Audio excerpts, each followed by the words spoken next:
In 2019, mountaineer and photographer Corey Richards climbed Mount Everest with a Leica and 2 prototype Vacheron Constantin overseas, a dual time and a chronograph.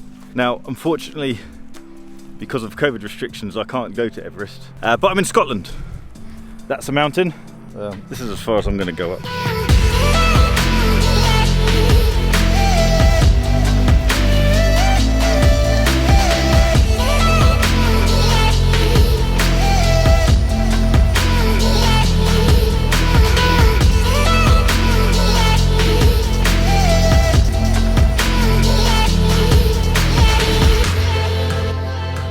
Welcome back to Bark and Jack. I'm Adrian, and today is quite a special video for me because this is my Grail watch. The original version of this watch was launched in 2019, or rather the prototype was launched in 2019. It wasn't production, it went up Everest and then it was auctioned off and that was it, gone. This tiny glimpse back in 2019 of this very sporty sports watch is one of the big benefits of companies, watch brands doing limited edition watches. It allows them to do something outside of the norm, to be a little bit more adventurous and not have to worry too much about the market response. Now, that actual watch, the all titanium version, will probably never be done again. But what Vacheron Constantin have done now is taken the main essence of that Corey Richards original and put it into production. Kind of. What we have now is the Vacheron Constantin overseas Everest dual time and chronograph. There are slight differences of these between this version and the original 2019 version. The main thing being that the 2019 version was all titanium. This production version is titanium and steel. These are limited edition, limited to 150 pieces of each, which for brands as big as Vacheron Constantin is an absolutely tiny number. Vacheron Constantin kindly lent me the dual time, which is my ultimate Grail watch. And in my eyes, the dual time compared to the chronograph is the better looking of the two. I'm going to show you the specs whilst I tell you about some of the little details that stand out for me. As I mentioned, the case is titanium and steel. So the midsection of the case, the main part of the case is stainless steel. And then the Maltese cross inspired bezel on top is titanium, along with the crown and the screw down guard for the pusher at 4 o'clock. The crown and screw down pusher both allow for this watch to have 150 meters of water resistance. And this is one of the features that allows the overseas range to stand out against its peers. There is a lot of metal going on within this case, but it wears very well. And that's thanks to how aggressively angled the lugged area is. It really bends around your wrist, making this quite sizable chunk of metal wear very, very well. With Vacheron and other watch brands of this caliber, of this level, it's all about the finishing. It's all about the execution of the parts that go within this watch. And when you have this watch in hand, you absolutely notice that. If we look at the bezel, it has a satin finish, kind of a sandblasted, a very fine sandblasted finish. And then that's mounted on this kind of bezel base part. That's made out of stainless steel, which then has a radial brush finish on top and a highly polished mirror finish around the edge. That is then mounted on the stainless steel mid case of the watch, which has a horizontal brush finish, then further flanked by the chamfered high polished edges. So there are so many contrasting elements, which allows for the further contrasted part of the titanium versus steel. These things just really stand out. So you get this depth to the watch without the watch actually needing to be all that deep. And that's just the case. Wait until we look at the movement and then it just gets even more crazy. The dial is a stunning deep bluey grey kind of grained dial effect, again with multiple textures on the dial. And then the hour markers and the hands are 18 karat gold. And I absolutely love the contrast in color between the dull dark blue grey dial and the kind of dark dulled orange detailing. All of that is just, it's perfect.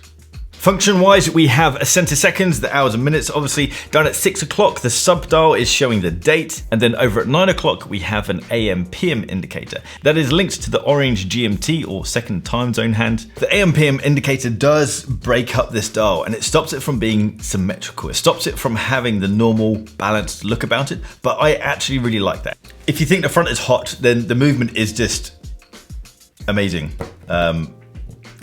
it's stunning. And it carries on the sporty look within the movement, at the same time as being fancy. This is an automatic movement that is developed and manufactured by Vacheron Constantin. It is the caliber 5110DT/2. It has 37 joules beats at 28,800 vibrations an hour and has 60 hours of power reserve. We have a massive 22 karat pink gold oscillating weight that has an engraving of Everest on it, which is based on a photograph of Everest taken by Corey Richards.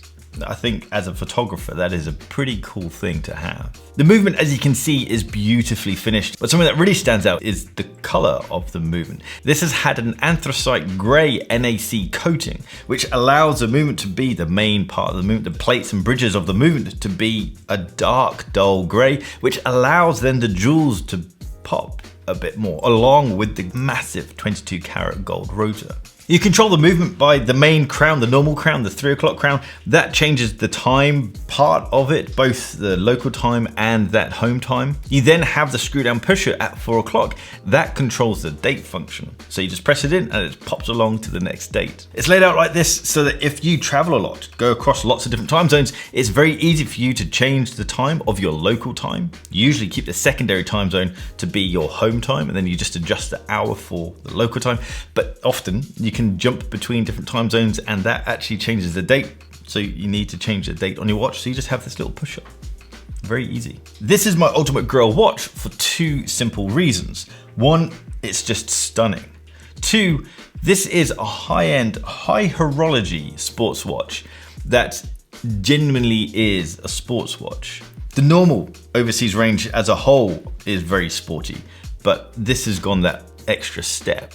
This has 150 meters of water resistance. It's highly anti-magnetic, but then we have the elements of titanium on it, and then the colorway that it has.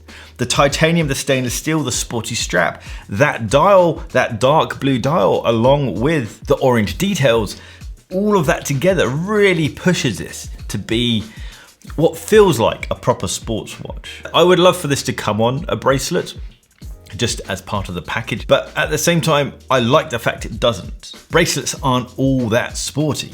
I know a lot of sports watches come on bracelets, but a fabric strap or a rubber strap more so are usually better for sports than a bracelet. This is a true high-end sports watch. Many of its peers are high-end watches that are just sports styled. And so that's why this is special, and that's why this sits above its peers, in my eyes. And as a kind of just a little side note on that, I love how this has been marketed. This is on the wrist of a mountaineer up a mountain. There's nothing luxurious about that. That is raw sports, raw activity, and this watch is doing it. I like that this is being packaged as a sports watch first and a luxury watch second. Usually it's the other way around. Because you watch the channel, and thanks for doing so, it's put me in a very lucky position to be able to borrow lots and lots of watches, many of which I love and very few that I actually want to keep. I'm even more lucky for being able to get hands-on with this watch before it was launched, even if it was just for a couple of days. But those couple of days were really quite special.